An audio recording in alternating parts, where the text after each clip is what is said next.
Ella se llamándola.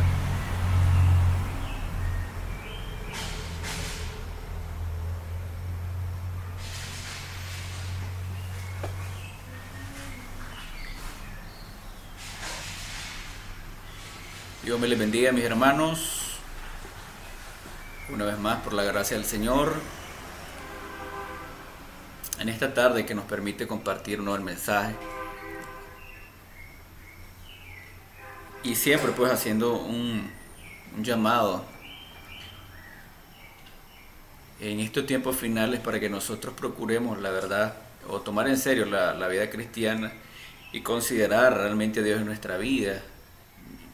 Entiendo la necesidad de trabajar, entiendo la necesidad de llevar pues el sustento al hogar, pero si nosotros nos consideramos como cristianos, entonces debemos de entender que nuestra providencia es el Señor. Y yo sé, personalmente puedo decir que es una lucha en cuanto a confiar en el Señor, y es algo que uno viene creciendo.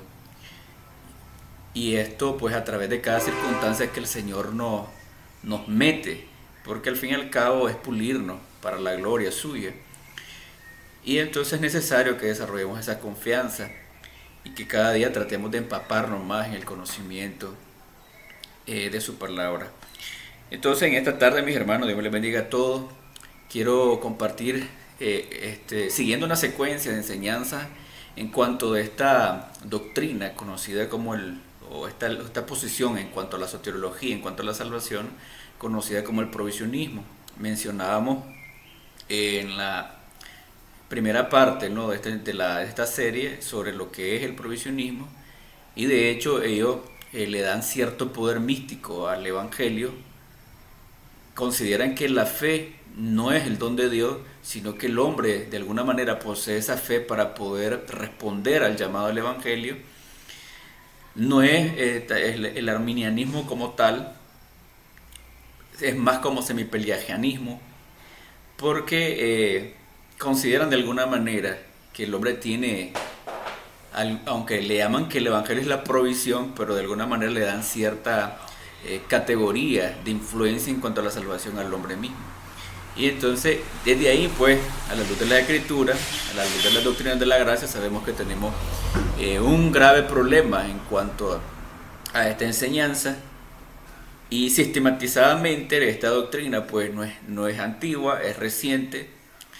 Le mencionábamos, ¿no?, que de hecho es un teólogo bautista el que sistematizó esta doctrina, pero fuertemente se está embanderando en redes sociales, pues, y tiene defensores que son elocuentes en palabras, y si de repente, como decía, nos alimentamos más de redes sociales que de la palabra del Señor, entonces estamos en un grave problema. Y hay hermanos pues que lamentablemente tratan de acallar su conciencia mirando algún tipo de debates, ¿no?, para alimentar a ellos su conocimiento, pero si no tenemos una formación, una continuidad de que la doctrina se establezca en nosotros, entonces nosotros vamos a ser eclécticos, alimentándonos de diferentes fuentes sin tener una doctrina fija, una doctrina establecida, basada en las enseñanzas bíblicas. Y es por eso que no es suficiente solamente mirar un debate por aquí, un debate por allá, de diferentes fuentes. Necesitamos centrarnos en la enseñanza, y por eso el propósito de que nos tengamos que reunir. El propósito de las reuniones son con esa idea, ¿no?, de ir formando a través de la palabra del Señor un criterio bíblico acerca de muchos temas. Y lamentablemente despreciamos las reuniones, despreciamos inclusive estos materiales que se están subiendo. No sé cuántos realmente, aunque no lo vean en vivo, pero cuántos realmente buscan los temas, cuántos quieren escuchar los temas, cuántos están interesados en los temas, y lamentablemente pues no todos, a veces hasta eso nos da pereza, ¿se imagina? Entonces, para no seguir que sientan que lo estoy regañando, sino que quiero compartir este mensaje. Esta es una exhortación para todos nosotros. El provisionismo y el libre albedrío sería el tema, el provisionismo y el libre albedrío. Seguimos con la secuencia de estudio, analizando el acrónimo propuesto por su principal teólogo bautista, Leighton Flower. Leighton Flower. En esta ocasión nos corresponde la letra R. La letra R del acrónimo que se enfatiza la libertad de la voluntad humana o libre albedrío. Porque, para recordar, ¿no? En el caso de ellos también tiene un acrónimo PROVID, que lo utilizan ellos para sostener su enseñanza. Y estamos tratando de analizar cada letra de este acrónimo. Iniciamos con la letra P, donde hablaban acerca de que el hombre, pues, aunque la Biblia dice que el hombre está muerto, pero verdaderamente no es que esté muerto el hombre, según ellos, según su entendimiento. Pero ahora vamos con la letra R. Los que creemos en la enseñanza bíblica de las doctrinas de la gracia, no negamos la responsabilidad humana delante de Dios, pero sí negamos, a la luz de la Sagrada Escritura, que el hombre tenga una voluntad libre para tomar decisiones espirituales. En este punto, el apóstol Pablo es clarísimo, hermana, Romanos 8:7. Romanos 8:7. Escuchen bien, me imagino que ustedes ya lo saben, pero este es clarísimo, este texto, en cuanto a esta línea que venimos desarrollando. ¿Cómo dice el texto? Por cuanto los designios de la carne son enemistad contra Dios, porque no se sujetan a la ley de Dios, ni tampoco pueden. Correcto. Entonces, fíjense bien, entonces nosotros no negamos que el hombre tenga una responsabilidad, es claramente señalado en las Escrituras, pero sí, la Biblia afirma que el hombre no está habilitado espiritualmente. Él no puede responder espiritualmente por su naturaleza caída. Él está muerto en sus delitos y pecados. Y es algo que se enfatiza en las Escrituras. Pero en el caso del defensor del provisionismo, niega esto e interpreta las Escrituras con un matiz diferente. Y se centra prácticamente desde una perspectiva más humanista, dicen ellos, sin tomar en consideración muchos pasajes realmente donde miramos la soberanía de Dios. Y en ese sentido, pues, caen en deshonestidad, porque tenemos que poner la Biblia frente a la Biblia para poder dilucidar qué es lo que en su conjunto la Biblia nos enseña en cuanto a la salvación. Con esto en mente, podemos ver las dificultades teológicas y exegéticas que esta postura popular presenta, por lo cual continuamos al siguiente punto del análisis en su acrónimo con la letra R.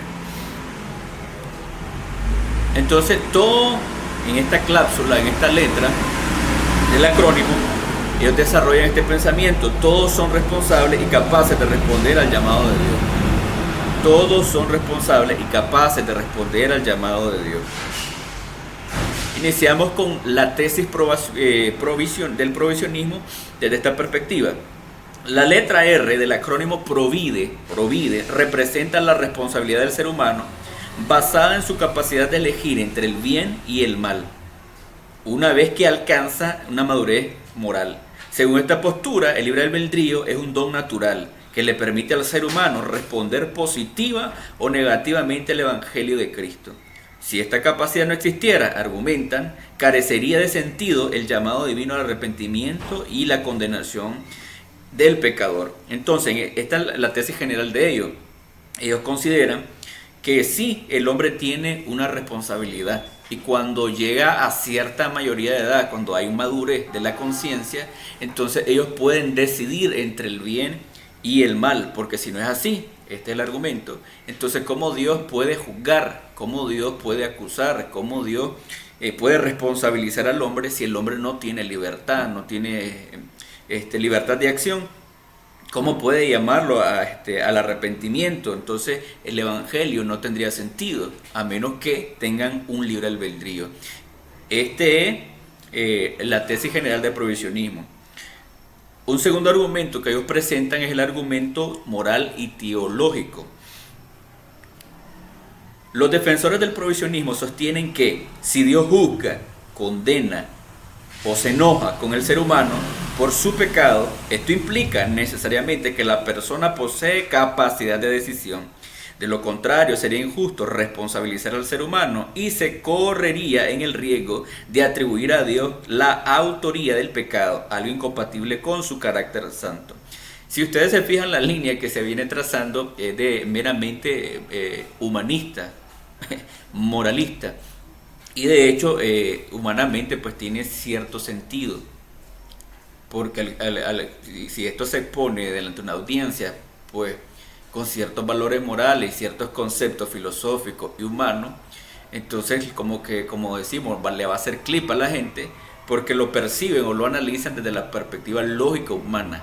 Pero es ahí donde nosotros vamos a llegar al punto de refutación, donde nosotros no podemos encajonar a Dios dentro de la lógica humana, simplemente porque lo que la escritura dice como que no me cuadra, no me encaja, entonces yo tengo que ajustarlo teológicamente. No, eso sería deshonestidad. Entonces, y ellos aducen pues el hecho que sería incompatible, es decir, que Dios se enoja con alguien que él mismo no le capacita para creer o para responder al llamado, sería una contradicción al carácter santo y justo de Dios, dicen ellos. Pero eso lo vamos a ir viendo en la refutación. Ahora, ellos utilizan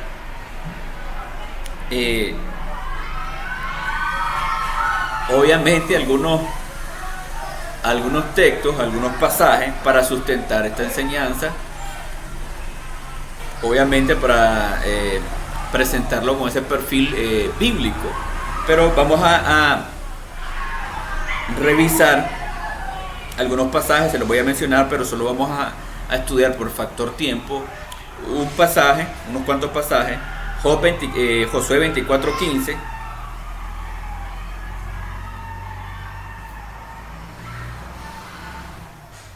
Josué 24:15.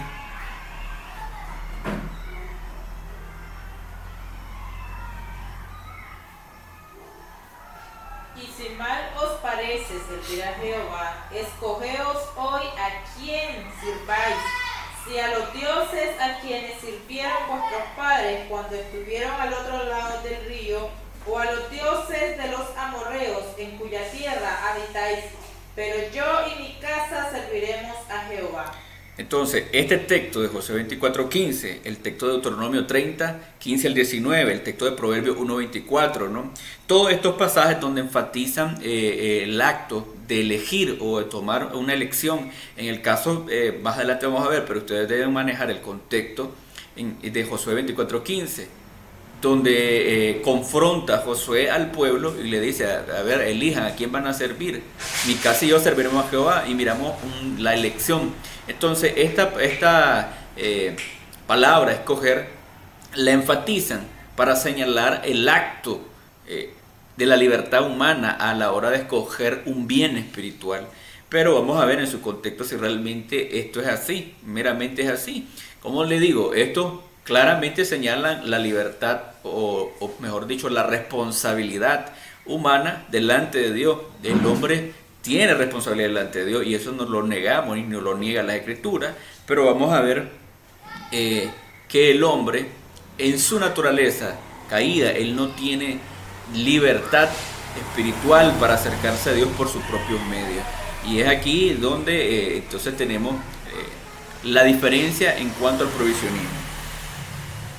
Según esta visión, estas expresiones evidencian que el hombre tiene libertad real de elección y responsabilidad moral.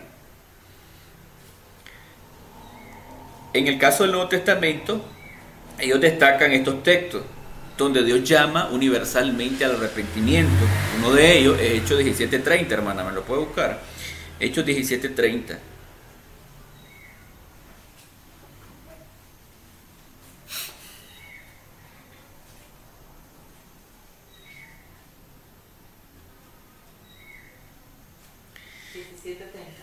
Sí. Pero Dios, habiendo pasado por alto los tiempos de la ignorancia, ahora manda a todos los hombres en todo lugar que se arrepientan.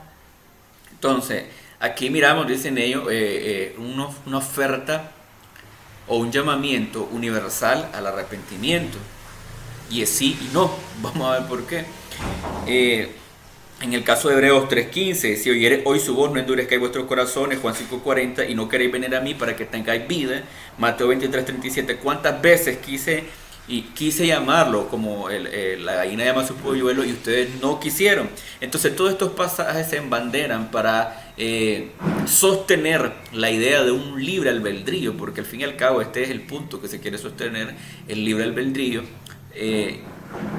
que está habilitado el hombre naturalmente para responder al Señor, porque en el caso del tema anterior, si ustedes recuerdan, ellos dicen que el hombre tiene la capacidad, que el hombre no está muerto, un muerto no puede responder, pero ellos dicen que el término muerto, referente al hombre, no significa que esté incapacitado.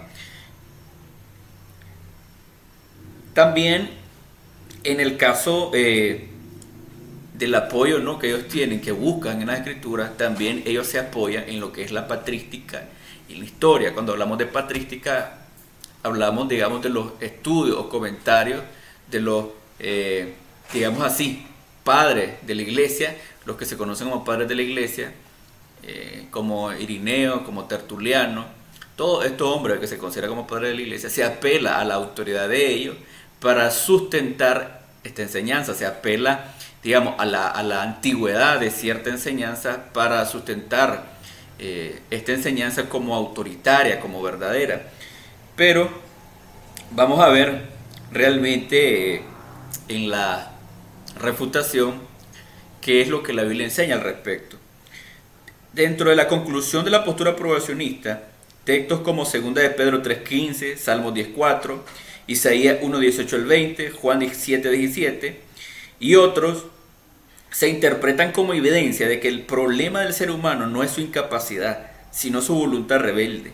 La gracia de Dios se ofrece a todos, pero solo quienes libremente creen son salvos. Por tanto, argumentan el libre albedrío es la base necesaria para la responsabilidad.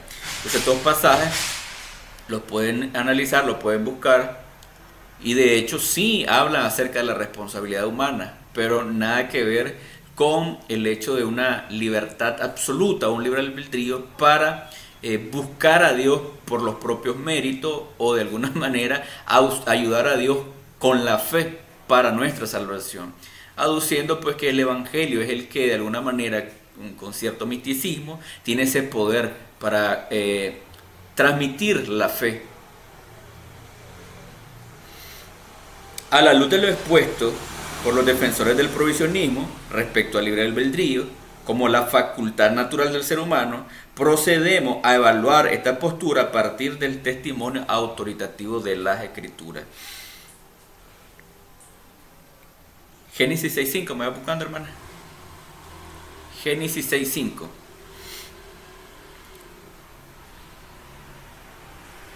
Y vio Jehová que la maldad de los hombres era mucha en la tierra, y que todo designio de los pensamientos del corazón de ellos era de continuo solamente el mal.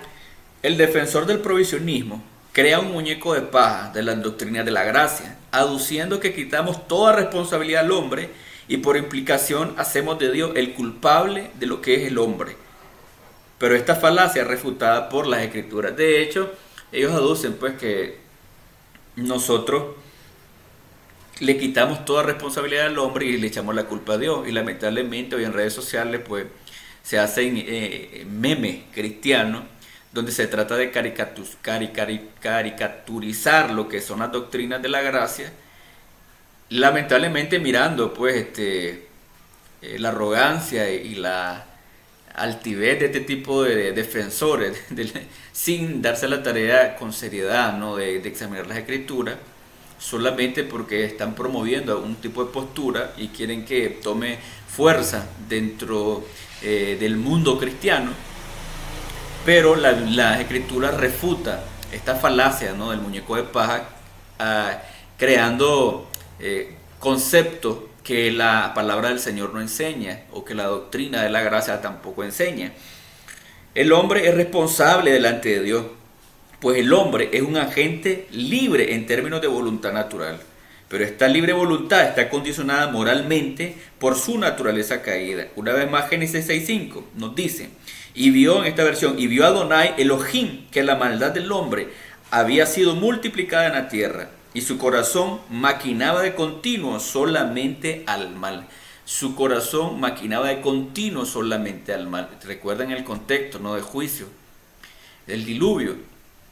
la humanidad o esa generación llegó, digamos así, al límite de la maldad, de tal manera que se hizo necesario un juicio. ¿Y qué es lo que el Señor miró en el corazón del hombre? Pues que sus pensamientos eran de continuo al mal. Pero alguien podría decir, pero esa era esa generación que tenía ese patrón de comportamiento, y que eso tiene que ver solamente con esta gente prediluviana. ¿Realmente es así? ¿O es un patrón natural, heredado después del pecado de Adán y Eva? En el caso de Génesis 8:21, hermana. Génesis 8:21.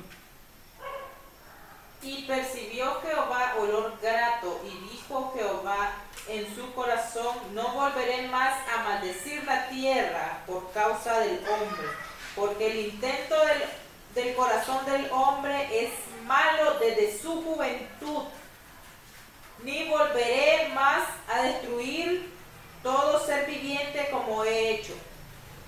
Entonces, fíjense bien, aquí estamos en el punto de la refutación, estamos refutando, digamos, la tesis general del provisionista, y presentamos estos dos pasajes donde claramente Génesis 6:5 habla de la condición del hombre y qué es lo que miró del Señor al hacer una radiografía en el hombre, que sus pensamientos eran de continuo al mal. Pero esto no es exclusivo solamente de esta generación prediluviana, porque después que sale el diluvio, Génesis 8:21 también afirma que Dios recibe con olor grato la ofrenda que está presentando Noé, pero también dice: ya no voy a volver a destruir por agua al hombre, porque el hombre desde su infancia está inclinado, de su adolescencia, digamos así, está inclinado hacia la maldad. O sea, por naturaleza el hombre está inclinado hacia la maldad. Por lo tanto, la enseñanza o el punto del provisionista se cae con las escrituras. El hombre está incapacitado para buscar a Dios. El hombre es malo por naturaleza, depravado por naturaleza, y entendiendo lo que se quiere decir como depravado, porque alguien puede decir: pero si hay gente que es buena. Claro, hay gente que moralmente puede ser vista como buena, pero hablamos de la naturaleza del hombre como tal. Si de repente alguien que es moralista no ha caído a lo profundo del pecado o lo más bajo que puede existir, entonces porque la gracia del Señor o la gracia común ha impedido o ha evitado que este hombre se consuma. Pero realmente en estado natural, si Dios soltara las riendas de nuestra pecaminosidad, entonces nos autodestruiríamos totalmente. Y esa es la realidad del ser humano. Y a veces uno piensa actualmente, ¿no?, en todos los acontecimientos, cuando uno escucha noticias por redes sociales o por lo que usted lo ve, donde miramos un crecimiento en la maldad y cómo viene aflorando toda esa maldad, cómo una adolescente de 15 años apuñaló no sé cuántas veces a su madre, se imagina, hasta fracturarle los huesitos. Como un padre no mató, asfixió a su esposa, a su ex esposa y a su hija, también creo que de 15 años. Recién como una mujer, una maestra, pues asfixió también a su niño de 3 y 5 años, creo que eran las edades. Pero se imagina, este patrón de comportamiento pueden asociarlo a ciertos factores psicológicos o sociales, pero realmente esa es la maldad humana aflorando. Esa es la realidad, que si el Señor nos soltara, nosotros haríamos cosas peores igualmente, porque realmente si no es el Señor que pone un muro de retención, somos capaces de cualquier cosa, y esa es la realidad. Entonces, esto es lo que muestra las Escrituras. En ese sentido, el provisionista, ¿dónde está su sustento? No es en las Escrituras. Y eso es importante que nosotros estemos claros y analicemos los pasajes que ellos citan y los confrontemos de esta manera con la misma palabra y ver qué es realmente lo que enseña la Biblia, porque en ella no hay contradicción alguna. Ahora, si bien es cierto, como señala el provisionista, la conciencia juega un rol importante en la etapa de la madurez, pero esto no habilita para elegir entre un bien espiritual y el mal. Esto es importante porque ellos aducen, ¿no?, en cuanto al punto del provisionista, que al alcanzar cierta madurez, una etapa de madurez, entonces tu conciencia tiene la capacidad de elegir. No, de hecho la conciencia sí es una guía que nos alumbra, por decir así, y nos señala lo que es bueno y lo que es malo, pero no nos capacita ni nos habilita para hacer esa elección. Y de hecho, vamos a ver a la luz de las Escrituras, en el caso, hermano, me va buscando Jeremías 13:23. La conciencia es la guía que le indica al hombre cuál camino seguir. Sin embargo, la elección está sujetada a la naturaleza que posee. Entonces, la capacidad de elegir o la libertad de elegir está supeditada o está limitada por la naturaleza que el individuo posee. Y en anteriores enseñanzas hemos puesto de ejemplo en cuanto a ciertos animales, como en el caso del león, pues volvemos a tomar el ejemplo. Porque el león por naturaleza es carnívoro, y si usted le pone una pana de ensalada, siempre se va a elegir, va a decidirse por la carne, porque es su naturaleza. Y de alguna manera, si podemos tomarlo esto como ejemplo en el sentido espiritual, si el hombre está inclinado solamente al mal, él no va a elegir las cosas espirituales, las cosas buenas, las cosas que agradan a Dios. No va a elegir glorificar a Dios porque no está en su naturaleza. Y eso es lamentablemente lo que rechaza el provisionista. Él piensa que el hombre tiene la capacidad de acercarse a Dios por su propio mérito y darle gloria a Dios porque tiene una voluntad libre. Solamente que él elija darle gloria a Dios. ¿En qué momento? Como decía el apóstol Pablo en Romanos 8:7, si los designios de la carne son enemistad en contra de Dios, no quieren sujetarse a la ley de Dios y tampoco pueden sujetarse a la ley de Dios. Entonces, ¿cómo hacemos con esos pasajes? ¿Dónde lo metemos? Jeremías 13:23. Mudará el etíope su piel y el leopardo sus manchas.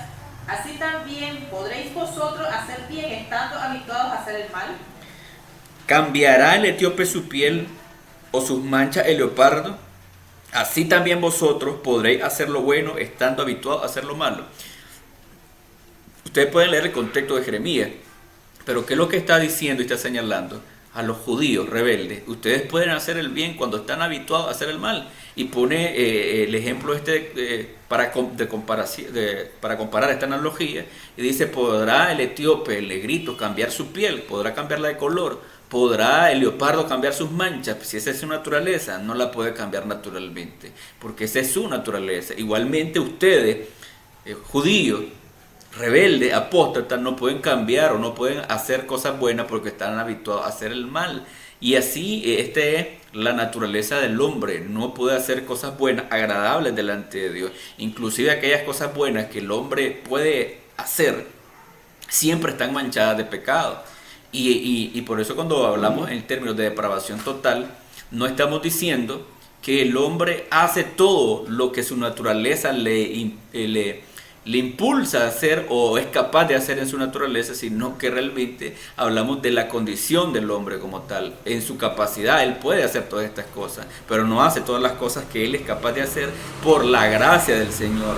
Pero si a él, como dijimos anteriormente, si a él lo abandonara, como en el caso de Romanos capítulo 1, versículo 24, versículo 26, versículo 28, que dice que Dios entregó a esta generación a una mente reprobada o entenebrecida, de tal manera que comenzaron a practicar todo tipo de perversidades, ¿ya?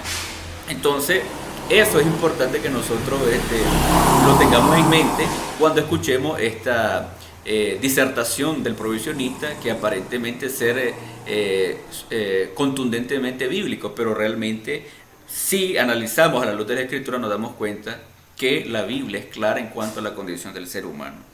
Ahora, queda demostrado a la luz de la Sagrada Escritura que la libertad moral y espiritual humana no está regulada por la madurez de la conciencia, sino por su estado espiritual. Por tanto, la naturaleza pecaminosa nunca va a elegir un bien espiritual. Dicho esto, paso al siguiente punto de refutación. Esto sería la tesis general del provisionista refutada. Ustedes lo pueden analizar. Hay un argumento moral y teológico que ellos también embanderan. Miremos aquí. La lógica de este enunciado es que, como Dios, siendo justo, puede responsabilizar al hombre, si no tiene libertad de elección? Esto sería contradictorio al carácter de Dios, sostiene el provisionismo. Pero la verdad es que este argumento no es nuevo. Como mencionaba en la enseñanza pasada, el apóstol Pablo en Romanos capítulo 9, versículo 17 hasta el 23,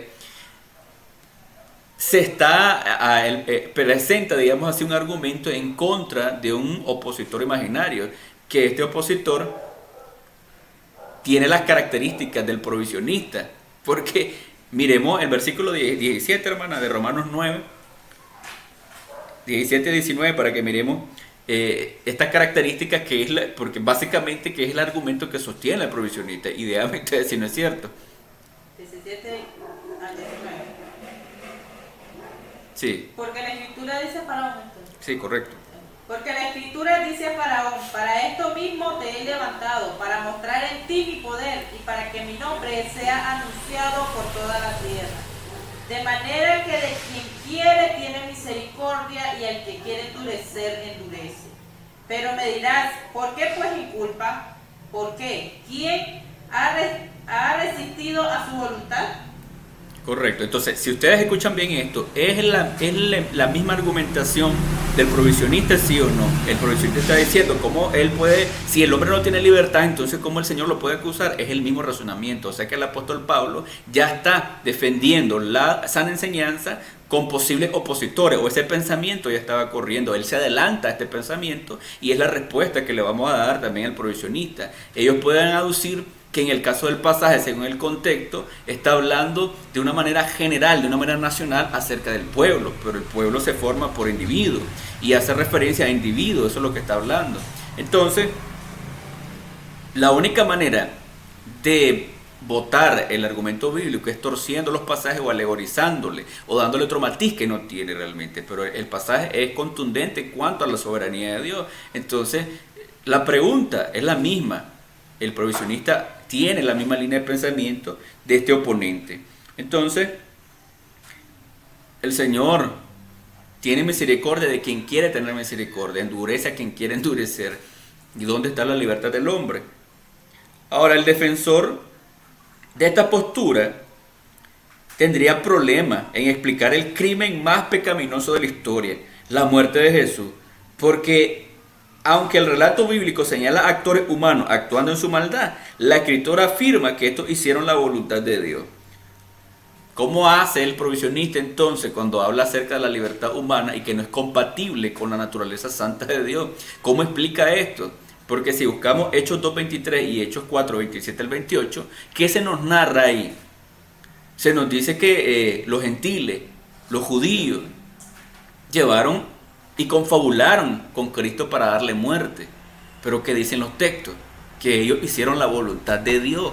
Entonces, ¿fue un acto pecaminoso? Sí, fue un acto pecaminoso. Lo hicieron con responsabilidad, con toda alevosía, con toda maldad lo hicieron con toda maldad. Pero ¿era la voluntad de Dios? Era la voluntad de Dios provisionista. ¿Cómo explica esto? ¿Cómo dice el texto, hermano?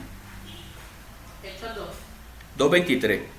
Solo el 20. Y después 4.27 y 28. A este entregado por el determinado consejo y anticipado conocimiento de Dios, prendisteis y matasteis por manos de inicuos crucificándolo. Ahora 4.27 y 28. Porque verdaderamente se unieron en esta ciudad contra tu santo Hijo Jesús, a quien ungiste, Herodes y Poncio Pilato, con los gentiles y el pueblo de Israel, para hacer cuanto tu mano y tu consejo habían antes determinado que sucediera. Entonces, ¿quién había determinado esta muerte? ¿Quién determinó los personajes reales? Dios. Los protagonistas, pues Dios mismo. Entonces, si realmente son honestos a la luz de las Escrituras, van a tener que reconocer y aceptar esta verdad, a menos que su conciencia moralista o su humanismo les gane y traten de alguna manera diluir el sentido del pasaje, es la única manera. Pero si es así, entonces el provisionista con su postura, con su enseñanza, crea más problemas de lo que piensa él. En vez de resolver, crea más conflictos y más digamos así, vacíos teológicos en su doctrina. El punto número 3, vamos a la refutación de algunos de los pasajes. De hecho, el tiempo no nos daría para refutar todos los pasajes, pero ustedes pueden ir examinando. En el caso del texto que mencionamos de Josué capítulo 24, que son usados para argumentar sobre la misma línea de pensamiento, nos vamos a centrar en Josué 24:15, y dice: y si mal os parece servir a Yuhei Bajei, escogeos hoy a quien sirváis. A los dioses de vuestros padres cuando estuvieron al otro lado del río. Si a los dioses de vuestros padres cuando estuvieron al otro lado del río, o a los dioses del amorreo en cuya tierra habitáis. Pero yo en mi casa serviremos a Jehová. ¿Ves? Ahí está la elección, como dicen estos herejes, porque se llaman, ¿no?, los que predicamos la doctrina de la gracia, que no tiene libertad. O sea, aquí está la libertad de escogencia. ¿Cómo usó la libertad de escogencia? Pero hay que ver en su contexto de qué viene hablando. Sin negar que las escrituras afirman la responsabilidad del hombre, también resulta evidente que la soberanía de Dios está en todos los asuntos de este mundo. Nada podría pasar si Dios no lo permite, de eso estamos claros. Yo creo que hasta ellos mismos en algún momento han dicho, ¿no?, que todas las cosas suceden por la voluntad de Dios. Pero a la hora de aplicarlo a su teología, como que se les va. Ahora debemos tomar en cuenta que en el contexto cultural de las narraciones bíblicas no podemos obviar la forma de gobierno patriarcal que era determinante en la vida del pueblo. Josué 24:1, hermano. Entonces, ¿por qué es importante este factor? Entender su contexto cultural de ese tiempo. Porque la forma de gobierno era el patriarcado. Era el patriarcado. De hecho, cuando vamos a ver en el texto, cuando Josué congrega a todas las tribus, pero él llama exclusivamente a los ancianos, llama a los oficiales y llama a los jueces, como dice el texto. Reunió Josué a todas las tribus de Israel en Siquem y llamó a los ancianos de Israel, sus príncipes, sus jueces y sus oficiales, y se presentaron delante de Dios. Entonces, si miramos que él llama a los jueces, llama a los oficiales, a los ancianos, para transmitirle la voluntad de Dios. Y de hecho, cuando Josué dice: mi casa y yo serviremos a Jehová, entonces lo hace de la postura como patriarca. Él no está preguntándole a cada miembro de su clan o de su tribu que si quieren. Él está asumiendo ese rol de patriarca, y lo que él crea, eso es lo que todo el mundo va a creer, desde el punto de vista, digamos así, de confesión de fe. Entonces, no fue una decisión particular de cada individuo. No obraron en su libertad, porque en este sentido, ¿dónde está la libertad de ellos? Si fue bajo un sistema de gobierno patriarcal. Entonces, ¿dónde está la libertad de decisión que ellos tenían? Ahora, la decisión que estos patriarcas tomaban afectaba a todo clan y tribu. Por lo tanto, esta elección propuesta por Josué no era una decisión individual particular, sino la que el patriarca tomara. Por esta razón, Josué pudo decir: mi casa y yo serviremos a Yuhei Bajei, sin tomar en consideración la voluntad particular de su clan. Como consecuencia, cuando estos líderes morían, sus descendientes hacían lo que les parecía, como claramente lo describe en la narración en este texto, versículos 31 y 33 del mismo capítulo. El 31 y el 33 solo la mitad, o léelo todo, pues, para que conte ahí qué ocurría cuando los patriarcas tomaban. En el caso de ellos dijeron: sí, vamos a seguir a Jehová, vamos a seguir a Yuhei Bajei, nuestro clan. Pero ¿qué pasaba cuando estos ancianos, estos líderes, Josué, pasaban de la historia? Cuando morían, ¿qué es lo que ocurría? Bueno, el pueblo hacía lo que quería. Miremos cómo dice el texto. Y sirvió Israel a Jehová todo el tiempo de Josué y todo el tiempo de los ancianos que sobrevivieron a Josué, y que sabían todas las obras que Jehová había hecho por Israel. Y enterraron en Siquem los huesos de José que los hijos de Israel habían traído de Egipto, en la parte del campo que Jacob compró de los hijos de Amor, padre de Siquem, por 100 piezas de dinero, y sucesión de los hijos de José. También murió Eleazar, hijo de Aarón, y lo enterraron en el collado de Fitnes, su hijo, que le fue dado en el monte de Efraín. 33. Correcto. Entonces, ¿qué es lo que notaron? Cuando muere Josué, ellos comenzaron a adorar a otros dioses. Se inclinaron según la naturaleza. No tenían ese muro de retención que eran los patriarcas. Entonces, se tiraron. Y de hecho, pues Dios lo entrega a Eglón, a un rey, ¿no? Que los domine, que los subyugue por causa de su pecado. Entonces, ¿qué es lo que vemos aquí? Que este texto,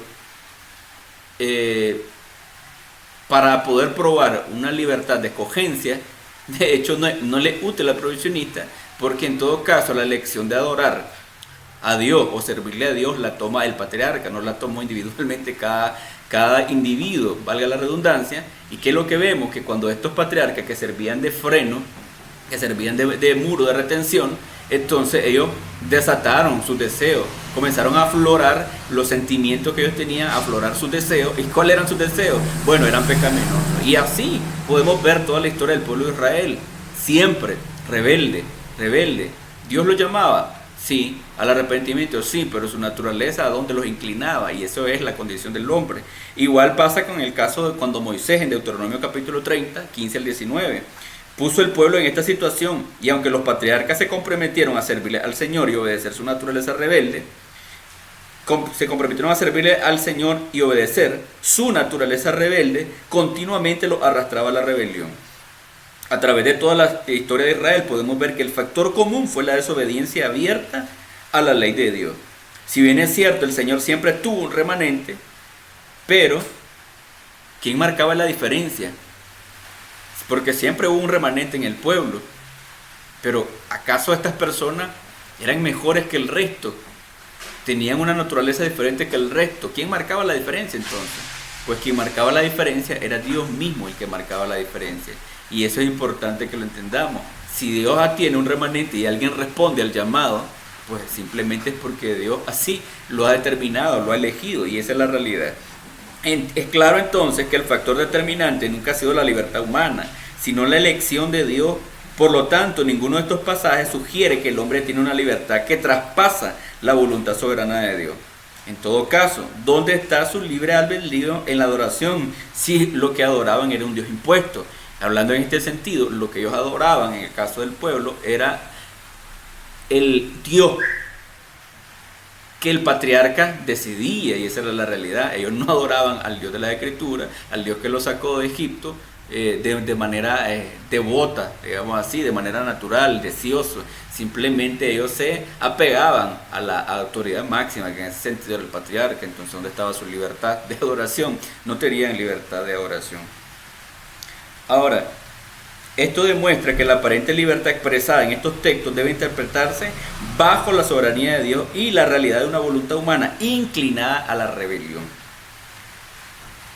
En el siguiente punto, el defensor de esta postura provisionista igualmente esgrime pasajes del Nuevo Testamento que para él son determinantes, pero del mismo modo que analizamos el anterior, cada texto debe ser analizado en su contexto. Entonces queda claro, mi hermano, con estos pasajes. De hecho hay muchos porque ellos citan. Pase adelante, mi hermanazo. ¿Cómo está? Pase adelante.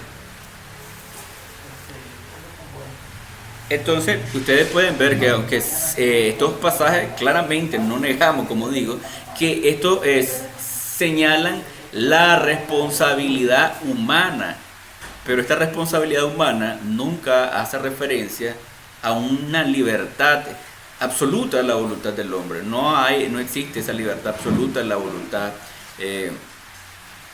humana en todo el sentido, hermano. Estamos, hermano Roger, abordando un tema, ya llegamos, este es el segundo tema en cuanto al provisionismo. El provisionismo es un movimiento, digamos así, o una postura en cuanto a la salvación, aparte del arminianismo. Entonces, en el caso de esto sostienen que digamos, cuando el texto de Efesios capítulo 8, 9 dice que la fe es un don de Dios, dice que el texto no dice eso, sino que lo que es el don es la gracia y la salvación, pero la fe es algo que el hombre posee de alguna manera, que la fe viene y se activa o de alguna manera el evangelio tiene esa connotación como mística que trae la fe y que activa al que cree realmente. Entonces, y esto lo va a ver en redes sociales, hermano, bastante, de repente, y suena bastante consistente, bastante elocuente cuando lo predican, pero eso es lo que estamos viendo a la luz de las Escrituras para que entendamos qué es lo que dicen las Escrituras y cómo la Biblia refuta pues esta postura y que no le mueva el piso por los títulos que pueda tener el que... Conectame los títulos que pueda tener el que expone algún tema, ¿no? Y a veces avasalla solamente con el título doctor o teólogo, fulano de tal. Lo que realmente debemos de tener en cuenta es si lo que está hablando es bíblico, tiene sustento bíblico o no tiene sustento bíblico, y eso es lo que tenemos que ver. Hermano Roger, Hechos 17:30. En el cuarto punto vamos a ver entonces lo que tiene que ver con el uso de los pasajes bíblicos del Nuevo Testamento para también sustentar su doctrina. Y uno de los que manderan es el caso de este pasaje, Hechos 17:30.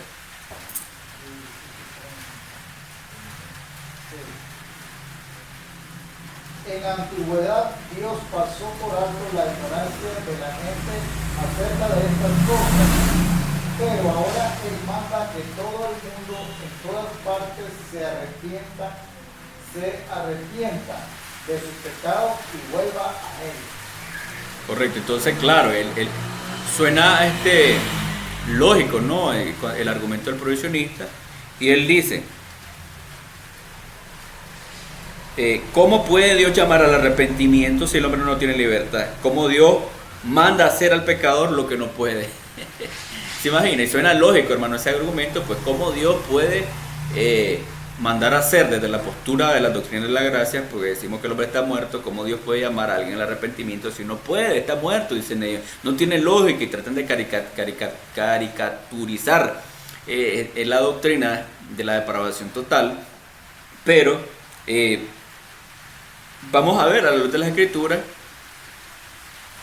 lo que la Biblia enseña al respecto, ¿no? ¿Qué es lo que está diciendo? ¿Es un llamado universal a la salvación? Sí, es una anunciación, es un llamamiento al arrepentimiento, pero es la orden del Dios todo soberano que se arrepienta, porque Dios ha determinado juzgar a la humanidad por medio de aquel que fue a la cruz y resucitó, y esa es la garantía de que el juicio va a venir, esa es la realidad, y se hace un anuncio público. De hecho, igual como cuando en el caso del Salmo 19 dice que los cielos cuentan la gloria de Dios y el firmamento anuncia la obra de sus manos. Ese es el anuncio de que hay un creador, ese es el anuncio de que hay un Dios todopoderoso, que hay un ser superior. Pero igualmente en Hechos 17:30 se da un mandamiento universal. Pero ¿quiénes van a responder a este mandamiento? ¿Qué es lo que marca la diferencia? Y eso es lo que vamos a ver. Ahora fíjense bien, aunque la pregunta que hacen ellos suena bastante lógica, la realidad es que aún en la vida cotidiana, familiar, podemos observar esta situación ilógica cuando ordenamos a nuestros hijos cosas que sabemos que no van a realizar, hermano Robert.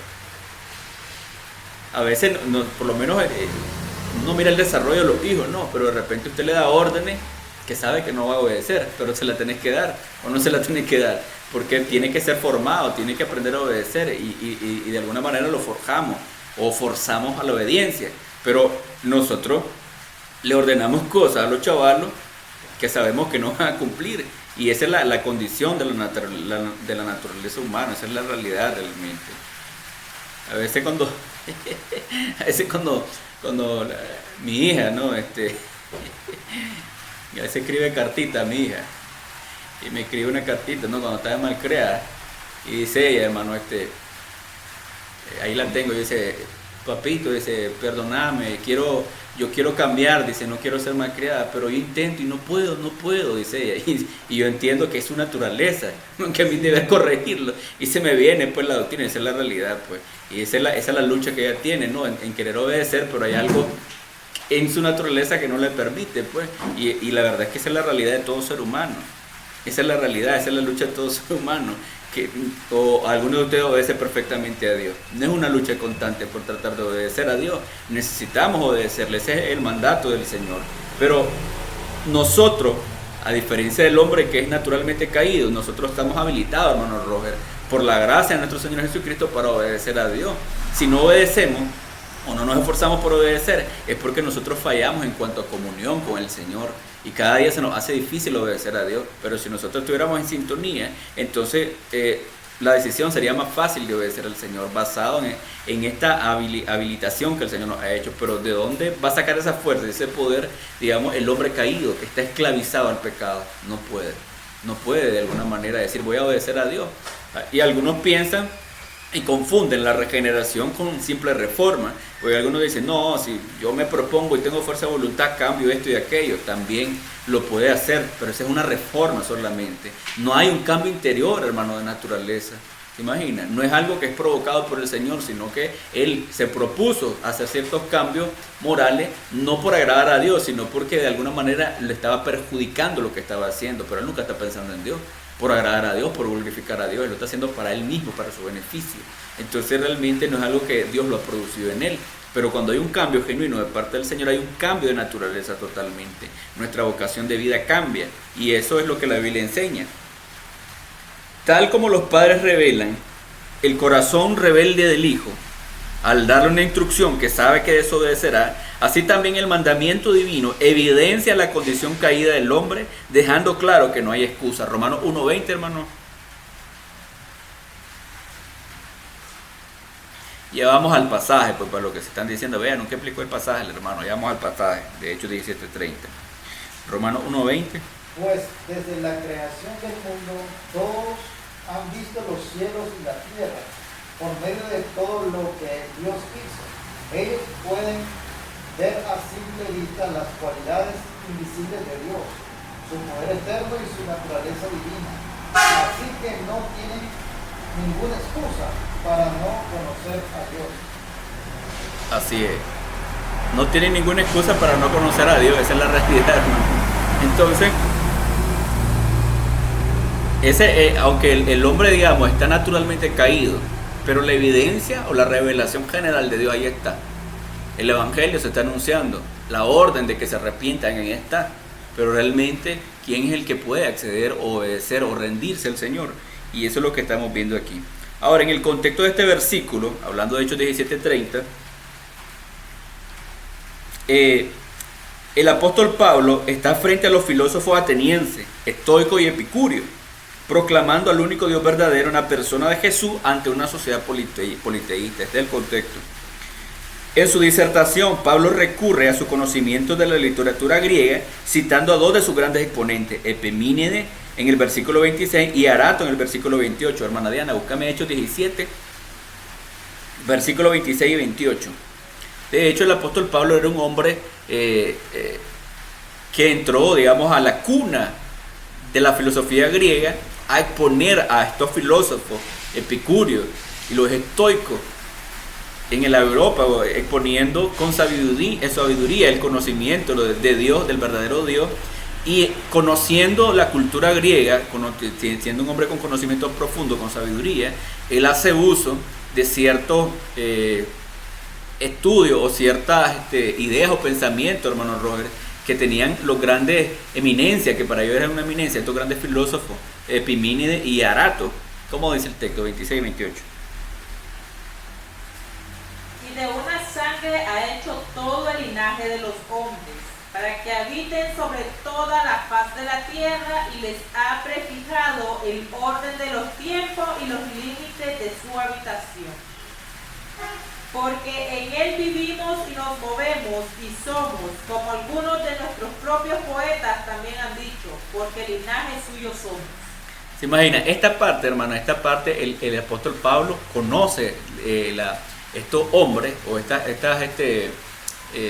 trabajos pues, que hicieron estos hombres, y él lo trae a colación porque está frente a los griegos que conocen el trabajo de estos hombres, conocen la trayectoria de estos hombres, y él presenta.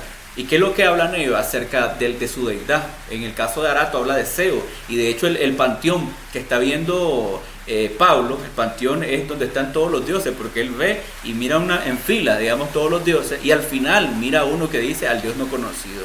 En el caso de Arato hacía referencia a este Dios no conocido, y entonces el apóstol Pablo toma de la enseñanza de ellos y la desvía, digamos así, para encauzarla al Dios verdadero, y le dice, ese Dios que ustedes dicen no conocer es el Dios que yo le estoy presentando, en Él vivimos, en Él estamos, no está largo de nosotros. ¿Se imagina? Aunque sea palpando a tientas lo podamos conocer. Entonces él dice, el provisionista, ve, entonces tiene libertad de acercarse a Dios. Pero ¿qué es lo que realmente está diciendo el apóstol Pablo? Está diciendo que el hombre puede acercarse por sus propios medios a Dios. No está diciendo eso el apóstol Pablo. Ahora, el apóstol Pablo señala cercanía de Dios vivo presente en su creación. Pues todo lo que ha hecho está contenido y sustentado en él, pero no desde una visión panteísta, por lo cual no está lejos de sus criaturas. Pero esto apenas es una revelación general de su existencia a través de lo creado. Pero una revelación específica solo se halla en Cristo Jesús. Entonces, ¿de qué está hablando el apóstol Pablo? Está hablando de una revelación general de Dios. En Él estamos, en Él vivimos, hablando que toda la creación está contenida en Dios, hermano. Él sustenta toda la creación y Dios está en toda la creación. Pero no desde el punto de vista panteísta. El panteísmo, hermano, enseña que Dios está inmanentemente impregnado en toda su creación. Como decía Jesús Adrián Romero, que Cristo, Dios está en el perro, hablando literalmente como que el perro fuera un Dios, o que Dios está en el árbol, en su creación, como que realmente el árbol es digno de adoración. Entonces la idea panteísta es esta. El apóstol Pablo no está tomando esta postura, está hablando de que toda la creación está sustentada y contenida en Dios, y por lo tanto Él no está largo del hombre, Él está cerca, está en su creación, es visible esa revelación, los cielos cuentan la gloria de Dios, ahí está Dios. ¿Me entienden? No está largo del hombre en este sentido. Y eso es lo que está hablando el apóstol Pablo. Dada esta revelación, ahora Dios ordena a todos los hombres que se arrepientan, porque hay un juicio inminente, haciendo constar su palabra con evidencia de la resurrección, por lo cual ahora no pueden alegar ignorancia. Ahora el apóstol Pablo está ahí y ahora le está hablando acerca de Cristo y la resurrección. Le está dando esta revelación que solamente en Cristo, digamos así, de manera general está hablando del Señor, pero hay una revelación específica que es la que el Espíritu da para que puedan reconocer y aceptar a Cristo Jesús como Salvador, ¿se imagina? Entonces esa es la revelación del Señor. Nosotros predicamos a todo mundo, pero como decía un defensor de este provisionismo, hablando pues acerca de lo que predicamos, la depravación total o la doctrina de la gracia, ninguno de estos, dice, pueden ellos decirle a una persona viendo los ojos que Cristo lo ama, que Dios lo ama, porque ellos piensan que Dios no ama a todo el mundo. Sí es cierto, Dios no ama a todo el mundo y hay que entender el amor de Dios, mas sin embargo entonces ellos apelan a los sentimientos y a las emociones para cautivar, digamos así, las conciencias de la gente, hablando de Dios te ama a todo el mundo. Se puede ver a la gente y decirle que Cristo lo ama. Y a veces me acuerdo de una canción que en la tradición cantábamos, hermano, como chavalos, de Ariel Kelly. Dice que murió por adicto, por ateo, murió por Buda, murió por no sé qué, murió por Michael Jackson. O sea, murió por un montón de gente, pero no se salvaron. Entonces, ¿cómo entienden el amor de Dios esta gente? ¿Se imagina? Si Dios ama a alguien, lo ama incondicionalmente. Su amor no cambia de ninguna manera, su amor es inmutable. Recuerde que su atributo, su carácter están en sintonía totalmente, están sincronizados, están nivelados prácticamente. O sea que si Él ama, el resto de sus atributos están en sintonía con todo lo que Él es inmutable también. Entonces el amor de Dios es inmutable también. Entonces, miramos esto, ¿no? Una vez más la Escritura hace constar que el hombre es responsable, pero vemos en el relato bíblico un factor determinante, puesto que la respuesta de los individuos varía. El versículo 32, hermana, y después el versículo 34. Entonces, ante la disertación del apóstol Pablo, está ante una misma audiencia, hermano. Todos están en la misma condición, pero ¿por qué no todos responden de la misma manera? ¿Quién marca la diferencia entonces? ¿Se imagina? ¿Será que estos eran más inteligentes? Si aquellos eran iluminados, solo en eso se mantenían, hermano, en escuchar nuevas doctrinas, a inventar cosas, y se mantenían ejercitando pues el cerebro. En este sentido, entonces quiere decir que la inteligencia no era el factor que determinaba el que reconocieran o no a Cristo. La fe, ¿de dónde la obtuvieron ellos? ¿Cómo dice el texto? Del mismo 17. Sí, el versículo 32 y después el 34. Pero cuando oyeron lo de la resurrección de los muertos, unos se burlaban y otros decían, ya te oiremos acerca de esto otra vez. Mas algunos creyeron juntándose con él entre los cuales estaba Dionisio el Areopagita, una mujer llamada Damaris y otros con ellos. Entonces ahí están. Miramos, desde la audiencia ya está, hermano. Unos se burlaron cuando le habló de la resurrección, pensaba que era alguna diosa o algo, y se comenzaron a burlar de él.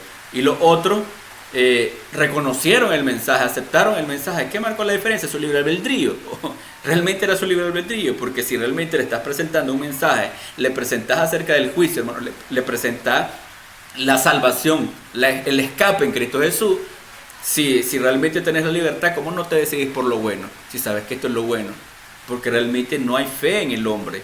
Una fe salvífica no la tiene. Puede tener una fe común, pero no una fe salvífica.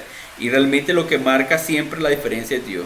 La diferencia entonces no residía en la supuesta libertad del hombre, sino en la obra eficaz de Dios que abrió el corazón de uno mientras dejó a otro en su dureza. Hermano Roger, Hechos 2.47, hermana Diana, Hechos 13.48. Tal es el testimonio coherente de las Escrituras, cuando afirman que todos los que estaban ordenados para vida eterna creyeron. Y ese es el factor determinante entonces, la gracia soberana del Señor, como dice Hechos 2.47. Todo el tiempo alabando a Dios y disfrutando de la buena voluntad de toda la gente, y cada día el Señor agregaba a esa comunidad cristiana los que iban siendo salvos. Cada día, ¿quién es el que añadía a la congregación cristiana los que habían de ser salvos? Dios. El sujeto de la acción entonces Dios, y este es el factor determinante en todas las Escrituras, y esto es lo que marcó la diferencia ante la disertación del apóstol Pablo. ¿Cómo dice el 13:48? Los gentiles, oyendo esto, se regocijaban y glorificaban la palabra del Señor, y creyeron todos los que estaban ordenados para vida eterna. Y creyeron todos los que estaban ordenados para vida eterna. ¿Se imagina? Entonces estos textos son contundentes, hermano. Entonces cuando el Señor dice en Hechos 17:30 que Dios manda a todos los hombres que se arrepientan, esa es la orden del soberano, hermano. Esa es la orden. Es como cuando a mí, hermano, aquí se da un decreto de ley. A 40 van a correr, todos corren a 40. No todo el mundo se sujeta, ¿se imagina? Porque básicamente la obediencia está condicionada, digamos, de alguna manera a las necesidades de cada quien. Necesito llegar rápido, o necesito esto, o no me acostumbro, o mi máquina no puede trabajar con baja revolución y necesito meterle más. Entonces hay ciertos factores y entonces la obediencia está condicionada por las necesidades de ellos. En este caso, la obediencia espiritual está condicionada por la naturaleza del hombre. ¿Se imagina? Entonces, Hechos 17:30, Dios manda a todos los hombres que se arrepientan, ese es el mandato del soberano, pero ¿cuántos son los que obedecen al llamamiento? Ya, entonces solamente quienes, los que Dios realmente ha marcado para salvación, esa es la realidad. El mensaje se debe predicar libremente, el evangelio es para que todo el mundo lo escuche, pero ¿cuántos realmente acceden a este evangelio? Y esa es la experiencia que uno tiene, uno va y predica, gente te quiere escuchar, inclusive la gente que te escucha, lo puede hacer por educación o lo puede hacer porque de alguna manera tienen cierta superstición. Es que no, es que si rechazo al que anda predicando me puedo ir mal, mejor lo escucho. Aunque lo escuche solamente de aquí para allá, hermano. Pero no tengan ningún compromiso con el Señor porque hay cierta superstición, pues. Entonces, pero ¿quién acepta verdaderamente al Señor? ¿Quién se deleita en escuchar la palabra de Dios? ¿Quién anhela verdaderamente conocer la doctrina? Bueno, aquel que está marcado para salvación. Y esa es la realidad. Entonces, miramos, hermano, que aunque no abordamos todos los textos que utiliza el provisionista, pero miramos como ejemplo en el caso de Josué 24:15 y en el caso de Hechos 17:30, que ninguno de estos pasajes pueden ser usados para sustentar la idea de un libre albedrío. Porque Josué 24:15 dice, mi casa y yo serviremos a Jehová, pero hay que ver que él era un patriarca, hermano. Lo que él decía, eso se hacía, todo el clan o la tribu que él dominaba, iban a seguirlo a él. O sea que no era una decisión particular o individual de cada individuo, sino lo que él decía, eso era. Ya, así como hay muchas, en el caso de Corea del Sur y en el caso de muchos países asiáticos, que son patriarcal, digamos los gobiernos de casa, por eso que a veces la estrategia es ganarse al jefe de la casa. Si te ganas al jefe de la casa en esos países, te ganaste a la familia, porque van a hacer lo que él diga. Pero la verdad, ¿hay una conversión genuina en ellos? No, ellos pueden ir a la congregación, pero no hay una salvación para ellos, porque si realmente no han venido genuinamente por la gracia del Señor, no son salvos. Y esa es la realidad, pues. Entonces, vamos al siguiente argumento, y es, de hecho, que en el caso de ellos, se apoyan, hermano, de hecho, en la Escritura, pero también van a la patrística o a la historia. ¿Qué es la patrística, hermano? Digamos así, hace referencia a aquellos hombres los primeros, ¿no?, padres de la iglesia que existieron en los primeros siglos, que defendían de alguna manera la postura pues cristiana, y ellos apelan a estos hombres, a su estudio, a sus comentarios, para poder sustentar una enseñanza, ¿no?, y a la historia, a la antigüedad, que tiene cierta enseñanza para poder sustentar su historia. Pero hay algo importante aquí que debemos de tomar en cuenta. Puesto que queda demostrado que el provisionismo no tiene base bíblica para sostener su postura, es inútil acudir a la antigüedad o al consenso histórico para validar una doctrina. Es decir, hermano, de hecho vamos a ver, ¿no?, que aunque esta gente acuda a la patrística, acuda a la historia, pero si se ha demostrado que a la luz de las Escrituras esta postura provisionista no tiene base bíblica, entonces es inútil que ellos quieran recurrir a la historia y a los padres de la iglesia, cuando bíblicamente, aunque sean conocidos como los padres de la iglesia y aunque su enseñanza sean antiguas, pero si no está sustentado por las Escrituras, entonces quiere decir que realmente no es válido su argumentación a la hora de apelar a la patrística, a la hora de apelar en el caso de la historia. Entonces, lo siento, pues, pero realmente esa es la realidad, pues no es inútil que quieran apelar a la patrística. Apelar a la tradición eclesiástica o a la autoridad de figuras reconocidas o a la mayoría que puede fácilmente apelar a la tradición eclesiástica, a la autoridad de figuras reconocidas o a la mayoría puede fácilmente incurrir en falacias como la antiquitate por antigüedad. Esa es una falacia, hermano. En lógica se conoce como la falacia de la antigüedad. Dice, no, es que lo que pasa es que esa enseñanza tiene siglos de estar enseñanza. Entonces quiere decir que es válida. El hecho de que una enseñanza sea antigua, como en el caso de la Trinidad, no quiere decir que sea válida. Ese argumento es una falacia, así se llama, ¿no? Esta falacia ad antiquitatem, y también la falacia, la ad veracundiam, la falacia por autoridad. O sea, vamos a recurrir a la patrística. Entonces, si los patriarcas dicen esto y creen esto, entonces así es. Tampoco. Si no es la Biblia que sostiene cierta doctrina, entonces, aunque citen la patrística, esto viene a ser una falacia también. O la ad populum. Esta ad populum es una falacia de popularidad. Es que la mayoría de personas cree esto. Después es cierto, no es cierto. El hecho de que la mayoría crea cierta enseñanza o tenga cierta idea o pensamiento, eso no lo hace válido. Es lo que la Biblia enseña. Como alguien decía, pero solo vos predicás que el diezmo no se debe dar. Aquí todas las iglesias practican el diezmo. Pero eso no valida que esta enseñanza sea una enseñanza bíblica. Es lo que la Biblia enseña. Igualmente, el provisionista acude a la patrística y a la historia, y quizás a la mayoría, para poder sustentar su enseñanza. Pero la verdad es que si no es la Biblia que lo enseña, entonces no puede ser validado. No le sirve, es inútil lo que hacen. Entonces, la verdad no se establece por cuán antigua, respetada o aceptada sea una idea, sino por su fidelidad a la revelación divina contenida en las Escrituras. A lo largo de este estudio, hemos demostrado que la postura provisionista carece de un fundamento sólido en las Escrituras, aunque intente legitimarse apelando a la tradición patrística o al respaldo histórico. Dichos recursos no pueden contradecir la abrumadora evidencia bíblica de que es la gracia soberana de Dios y no la voluntad humana la que prevalece en la salvación. ¿Se imagina? Entonces ya vamos concluyendo. Entonces esa es la realidad. Aunque citan la patrística y la historia, pero si no se apegan a la revelación de Dios, entonces estamos en problemas. Concluyo con esto. Número 1, el hombre, aunque en una etapa de madurez puede hacer uso de su conciencia para diferenciar lo bueno de lo malo, esto no lo habilita ni moral ni espiritualmente para obedecer al llamado al Evangelio. Porque como dice el apóstol Pedro, buscame en 2 de Pedro, capítulo 2, versículo 19. Vamos a ver lo que dice Pedro para ir cerrando, ¿no? Y nos vamos a dar cuenta que la misma Biblia pues refuta la idea del provisionista. Sí. Les prometen libertad y son ellos mismos esclavos de corrupción, porque el que es vencido por alguno es hecho esclavo del que lo venció. Entonces, porque ellos en el primer punto, hermano, argumento, ellos dicen que cuando el hombre llega a cierta etapa de la madurez, entonces su conciencia puede estar capacitada para elegir lo bueno y lo malo. No, explicábamos entonces que la conciencia, si bien es cierto, no indica qué es lo bueno y qué es lo malo, no nos habilita para elegir entre lo bueno y lo malo, que es diferente. Ya, entonces, ¿qué pasa? Si el hombre es esclavo del pecado, como dice el apóstol Pedro, ¿no? Si alguien está gobernado por algo, entonces es esclavo de ese algo que lo tiene gobernado. Y si nosotros entendemos en su contexto lo que era la esclavitud, sabemos que los esclavos no tenían libertad propia para decidir por ellos mismos, o la tenían, no la tenían. Entonces, ¿cómo está utilizando la analogía el apóstol Pedro referente a la condición? En el caso, en su contexto, no lo pueden revisar, está hablando de los falsos maestros y aquellos que están entregados prácticamente a la perversión.